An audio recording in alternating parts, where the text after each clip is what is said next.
selamat pagi Sobat Info. Kembali lagi dengan saya Hana di Ngobrolin Indonesia. Nah, pada pagi hari ini kita akan melanjutkan obrolan di minggu lalu nih. Minggu lalu kan kita sempat ingin membahas tentang menyulap plastik jadi cantik.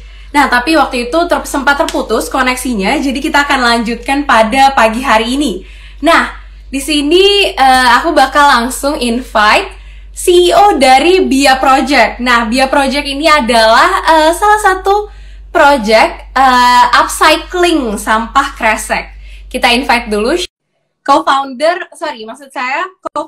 dari Bia Project.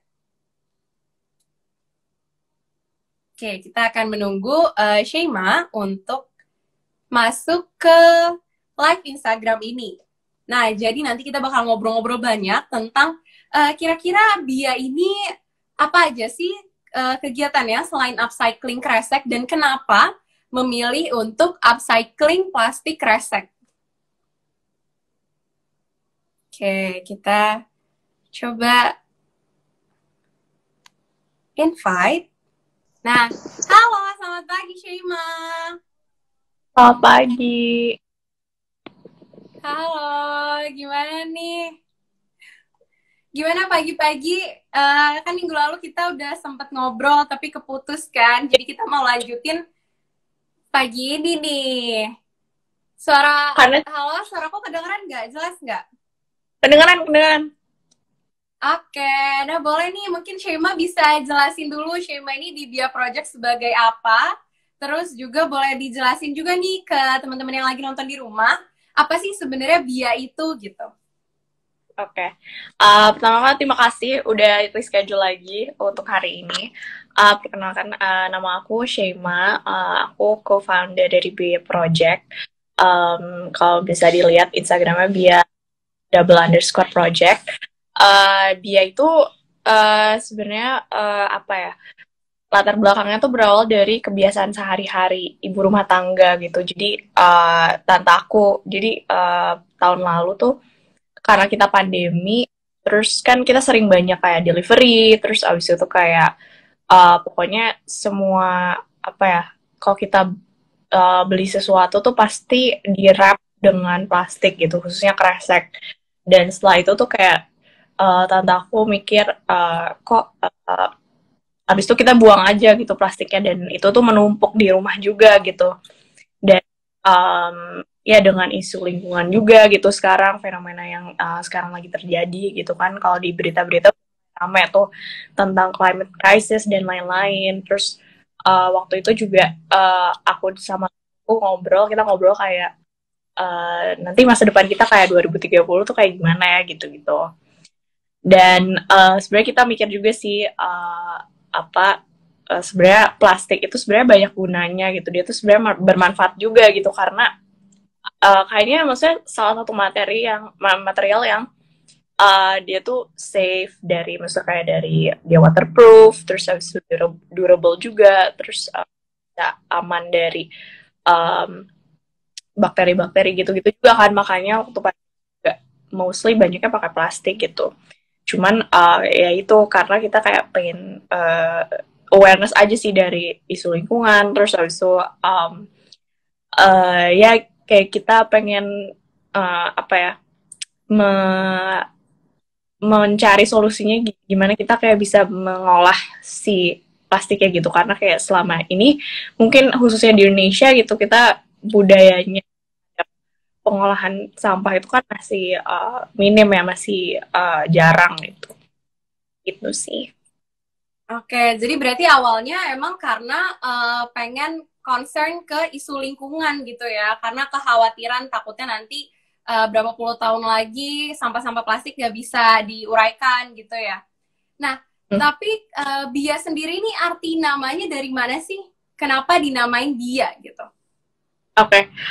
Bia itu sebenarnya ada artinya sendiri, tapi kita juga cari-cari arti secara kata ya gitu, kayak Bia secara bahasa juga. Dan ada banyak artinya gitu, tapi yang ngena gitu buat kita dan kayaknya cocok nih, itu kita nemu dari bahasa Sanskrit gitu, Indian Sanskrit, artinya tuh refine. dimana kayak kita juga di BIA itu kita mempunyai nilai-nilai gitu, 3 nilai itu apa uh, uh, bentar uh, nilainya itu Jadi dari ada. bahasa Sanskerta gitu. Iya iya betul. Oke, yang artinya Nah, kita juga namanya itu relief gitu. Jadi kayak kita ingin menghidupkan kembali gitu kan si plastik ini biar ada. oke, jadi artinya berarti emang karena tujuannya pengen menghidupkan kembali, bisa menghidupkan kembali lingkungan, salah satunya gitu ya. Nah, tapi kenapa nih para co-founder BIA, ini berarti Sheima sama ada berapa orang lagi co-foundernya? Ada 3 orang. Yang ya pertama itu yang membuat ide untuk upcyclingnya itu dari tante aku gitu. Jadi dia udah sempat bikin pamerannya, tapi sempat bikin udah kayak mock up of the product gitu, tapi belum sempat dijalanin. Terus jadi ngajak aku dan aku ngajak teman aku juga, teman SMA gitu, namanya Dinda. Oke, nah berarti bertiga ini. Nah, awalnya kenapa memilih apa namanya project berbasis isu lingkungan gitu? Kenapa memilih untuk, aduh kayaknya ini benar-benar sesuatu yang harus segera dituntaskan deh ini isu lingkungan gitu. Kenapa awalnya dari Shima, terus tantenya Shima juga dari temannya Shima Dindal ini memilih untuk project di bidang ini gitu? Karena kalau aku pribadi gitu ya, sebenarnya juga sebelum akhirnya diajak sama tante aku pikiran pengen deh bikin kayak bisnis atau punya bisnis sendiri, tapi dimulainya juga pengennya sesuatu yang eco friendly gitu, karena ya aku sendiri maksudnya mungkin dari lingkungan terdekat aku atau misalnya dari media-media yang aku terima gitu tuh, uh, entah kenapa ya isu lingkungan tuh, karena kayak kita kan hidup di lingkungan ya, pasti maksudnya kita hidup di dunia ini pasti udah damping-dampingan sama lingkungan. Jadi dan kerasa juga sih dampaknya kayak cuaca panas atau gimana itu ya karena dari lingkungan gitu. Jadi memang aku sih pengennya yang eco friendly dan safe, dan ya pastinya tidak dipikiri ingin profit juga, tapi ya profitnya tidak yang kayak membuang-buang ke lingkungan dan atau merusak lagi gitu. Nah terus ya kebetulan aja itu juga tante aku punya concern yang sama. Terus walaupun kita juga sebenarnya bisa dibilang ya belum pernah belum pernah kayak hands on sama dunia bisnis gitu kan, karena dunia bisnis di sektor lingkungan itu juga sesuatu yang baru gitu buat kita, kayak untuk waste managementnya dan lain-lain juga masih banyak belajar gitu. Jadi emang baby steps aja sih, tapi kalau nggak sekarang kayak kapan lagi gitu. Jadi kayak ya udah deh dicoba. Berarti kuncinya emang buat memulai sedini mungkin gitu ya. Makanya walaupun tadinya nggak ada background bisnis, tapi dicoba dulu aja, jalanin dulu gitu ya.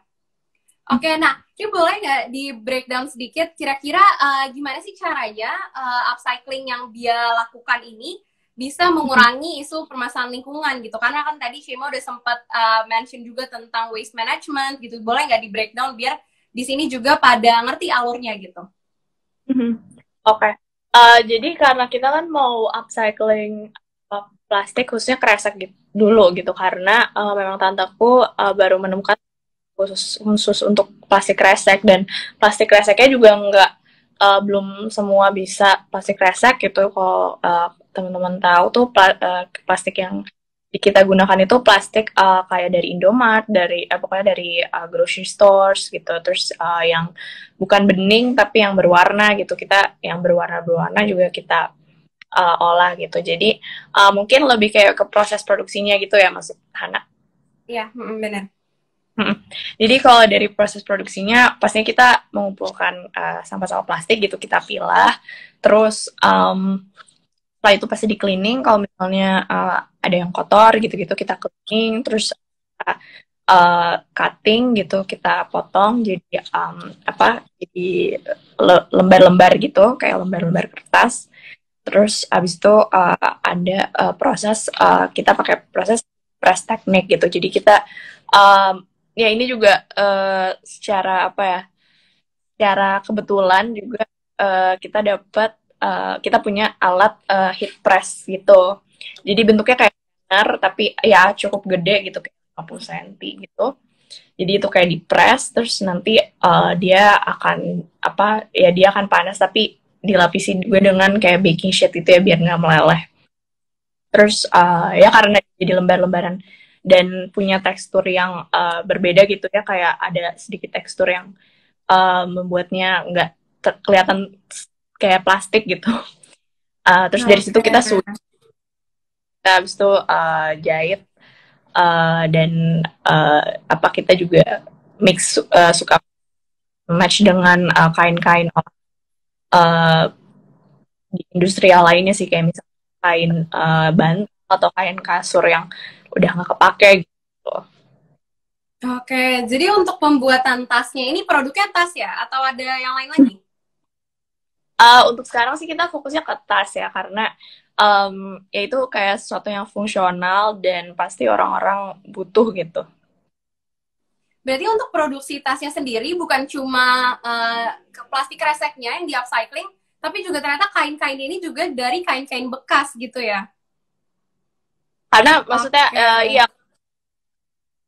apa complementary ya gitu ya buat si produknya gitu karena dan kita juga pengennya ambilnya juga dari kain sisa-sisa gitu karena Bandung juga ada gitu ada beberapa tempat yang emang ya menjual sisa kain juga gitu jadi kita juga belinya dari yang sisa gitu yang sudah tidak dipakai.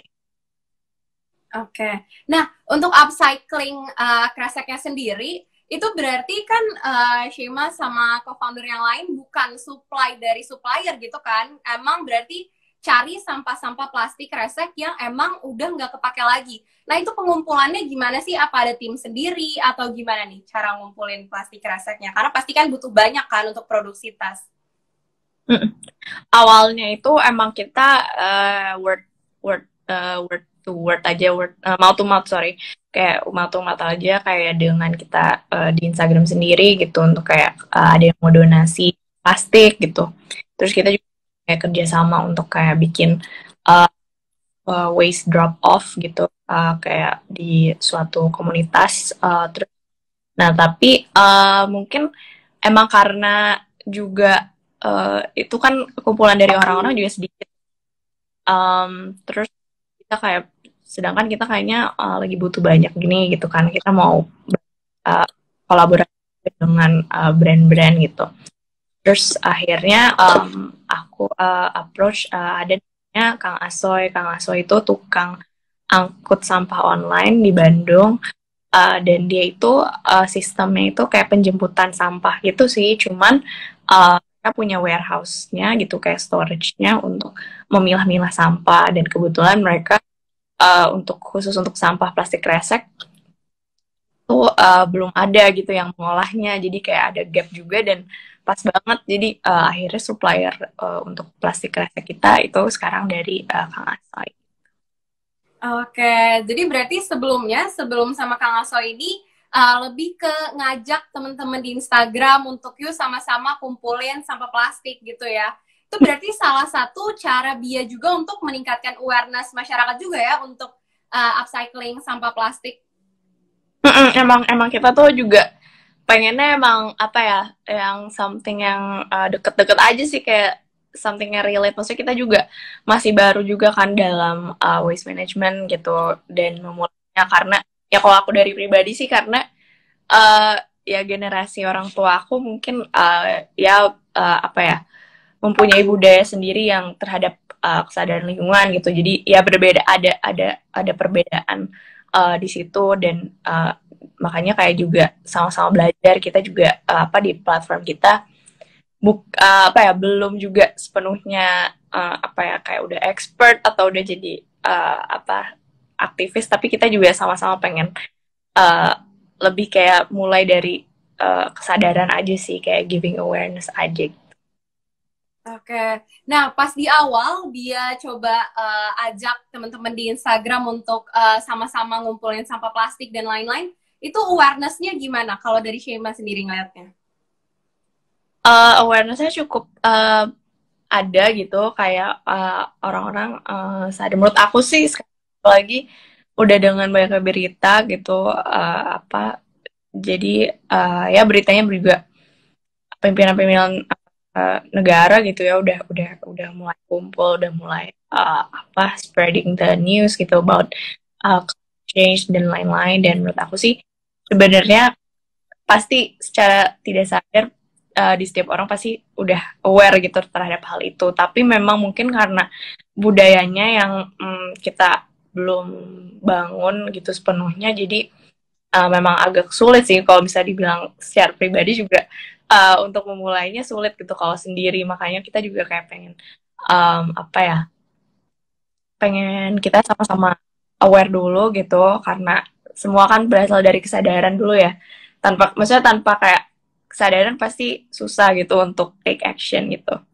Jadi mulai itu sih menurut aku sih ada, maksudnya kayak kita dari followers atau misalnya yang ingin kolaborasi gitu juga sama kita, um, udah aware sih. Oke, berarti awareness-nya emang udah cukup kelihatan gitu ya, walaupun dia ini masih di awal gitu. Nah, kalau misalnya dari co-founder sendiri, dari Shema, dari kedua co-founder yang lain itu untuk yang masing-masingnya itu ada juga nggak sih gerakan sendiri untuk kayak misalnya upcycling juga, tapi mungkin di selain plastik atau gimana? Karena pasti kan ketiga co-founder ini punya apa namanya concern yang sama gitu kan tentang isu lingkungan. Mm-hmm. Untuk sekarang sih karena biar nggak terpecah gitu ya fokusnya, pengennya di dulu, karena sebenarnya ini juga fun fact sih, kayak waktu aku sama tanteku ngobrol gitu, uh, apa ya, maksudnya kayak apa yang bikin unik ya tentang Bia gitu. Dan pas di situ kita mikir apa, karena ini isu, maksudnya kita apa ya, lebih kayak ke weight, dan kita kan pengennya nggak nggak ada sampah lah ya yang mengganggu lingkungan gitu, yang merusak. Terus sebenarnya tujuan dari Bia itu untuk cepat-cepat apa gulung tikar bisnis Bia ini gitu, karena udah nggak ada sampah yang olah gitu. Nah, cuman ya maksudnya itu it's a big vision gitu, it's a huge goal yang ya maksudnya walaupun itu rasanya kayak inevitable gitu, kayak susah, tapi ya maksudnya itu ya salah satu mungkin motivasi juga ya, kayak kita pengen mengolah tuh ya gak, bukan kita untuk nge-stop, tapi kita tahu maksudnya itu akan terus diproduksi, tapi ya gimana caranya kita juga jadi bisa berdamai gitu sama si plastik ini gitu. Dan menurut aku sih ya kalau misalnya itu bisa tercapai, mungkin kita kayak move on dengan misalnya ada concern di sampah lain gitu sih. Tapi ya maksudnya untuk Jadi, sekarang ya masih mau fokus di plastik dulu sih gitu. Oke, jadi berarti justru final goal-nya itu bukan untuk expanding, tapi malah pengennya tuh harusnya tutup gitu ya. Karena dengan tutup berarti udah nggak ada lagi sampah plastik yang berceceran gitu ya di jalanan, di luar sana. Oke. Nah, kalau misalnya dari dia sendiri, itu mikirnya nanti kalau misalnya emang amin nih nanti plastik kresek udah nggak bisa lagi diproduksi untuk bahannya Bia, itu pengennya tuh pindah ke mana lagi gitu kalau yang udah kelihatan dari sekarang. Kalau dari sekarang sih, kalau aku pribadi sih belum tahu ya mau kayak kita bisa mengolahnya juga seperti apa gitu, karena kan pasti banyak banget sih materi sampah gitu kan yang akan maksudnya end up jadi sampah dan nggak bisa diolah. Cuman ya itu pasti kita harus riset lagi gitu, harus cari tahu lagi gimana cara mengolahnya yang baik, karena juga ya ternyata mengolah sampah juga mungkin sulit, karena apa ya, pengolahannya juga harus yang ethical juga gitu, yang enggak kayak merusak lingkungan juga gitu, karena kan ya pasti menggunakan alat, terus misalnya kayak mengeluarkan kayak kimia-kimia gitu kan biasanya gitu. Kalau aku nonton juga dari film-film ya, biasanya kan apa kayak toxic chemicals gitu juga harus harus di apa harus disadari Benar-benar gitu kan. dikelola dengan baik gitu ya. Oke. Nah, kalau misalnya tadi kan Shima udah jelasin tuh tentang apa namanya, ada juga nih beberapa kendalanya dalam mengolah sampah.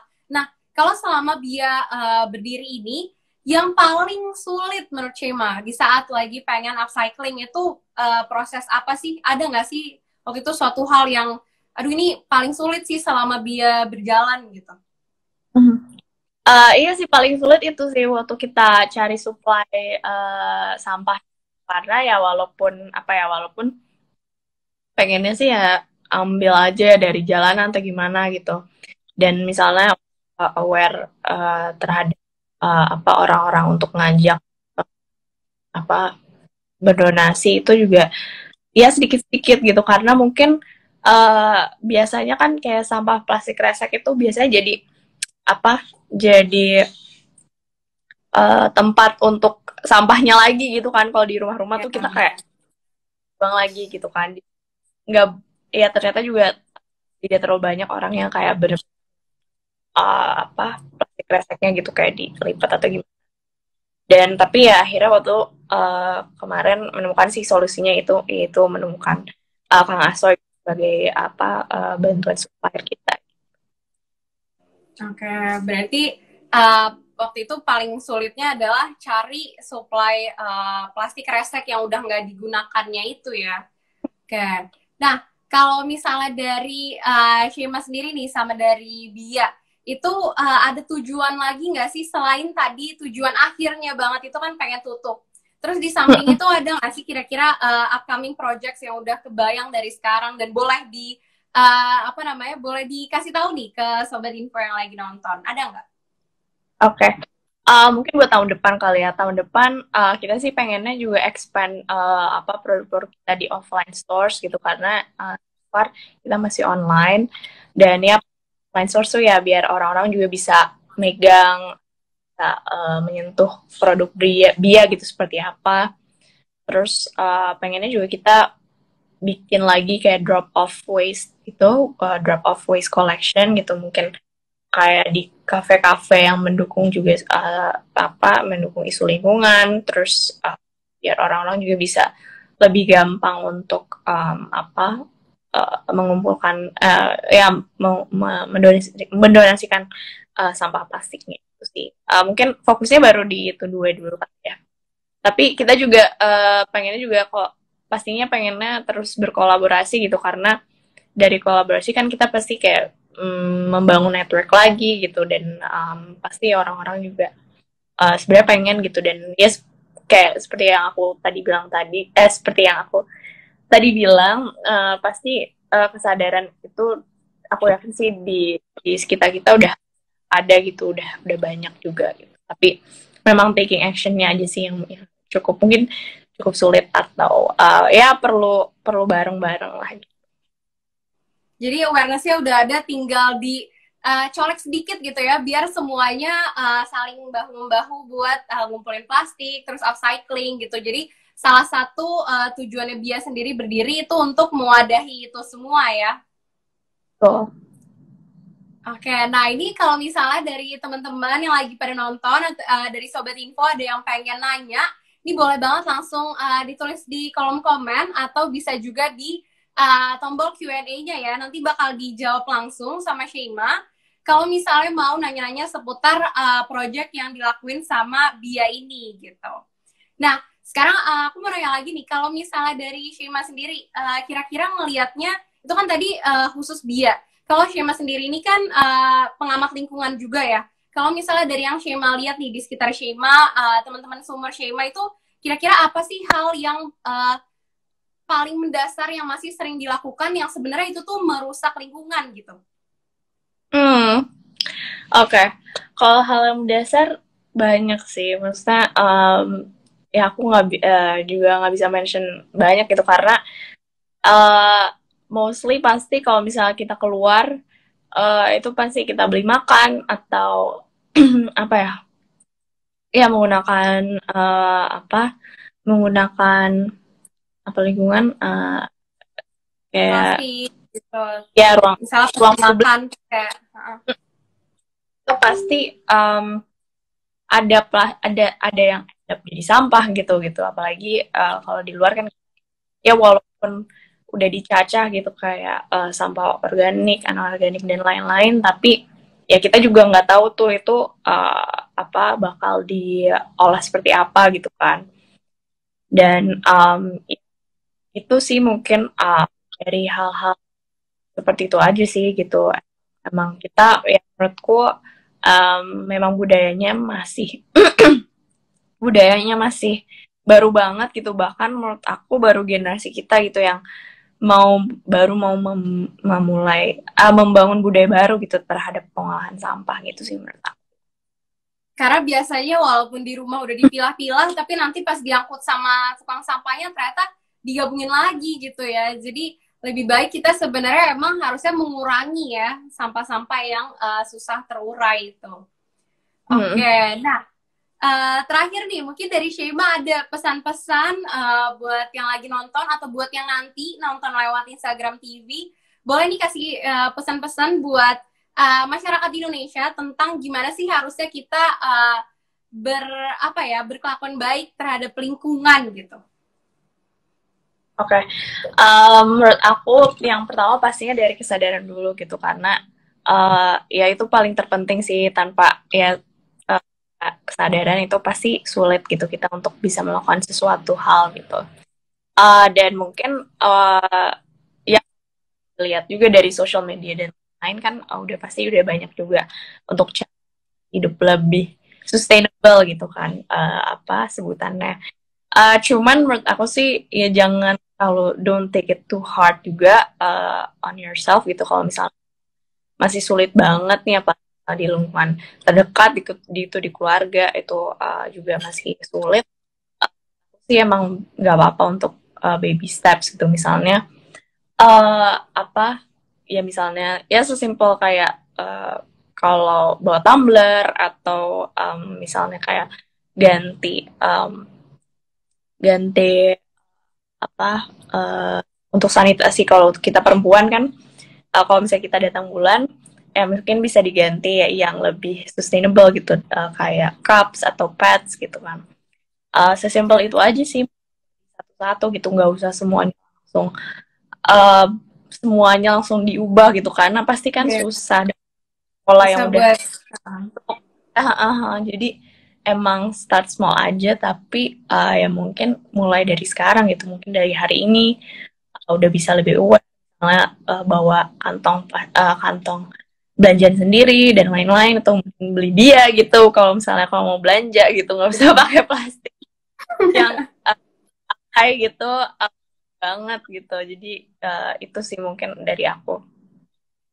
Oke, jadi yang paling penting itu step pertama adalah harus punya kesadaran dulu ya. Yang penting harus ada awareness dulu. Harus tahu kalau ini tuh sebenarnya bumi kita lagi nggak baik-baik aja dan harus ada baby steps yang harus dilakukan. Berarti emang kalau misalnya walaupun dari hal-hal terkecil, tapi itu ternyata bisa impactful banget ya kalau misalnya yang melakukan itu banyak gitu. Betul, betul. Sama aja ya kebalikannya gitu. Kalau misalnya kita mikir, yaudah deh nggak apa, satu sampah Buang ini sampah. gitu. Kayak bermiliar-miliar orang kayak gitu kan juga. Ya gitu sih sebenarnya. Tapi ya dari aku sih benar-benar start small aja gitu, karena pasti kalau misal baby steps nggak akan kerasa gitu. Tapi dan itu secara nggak sadar akan membentuk pola yang baru lagi gitu.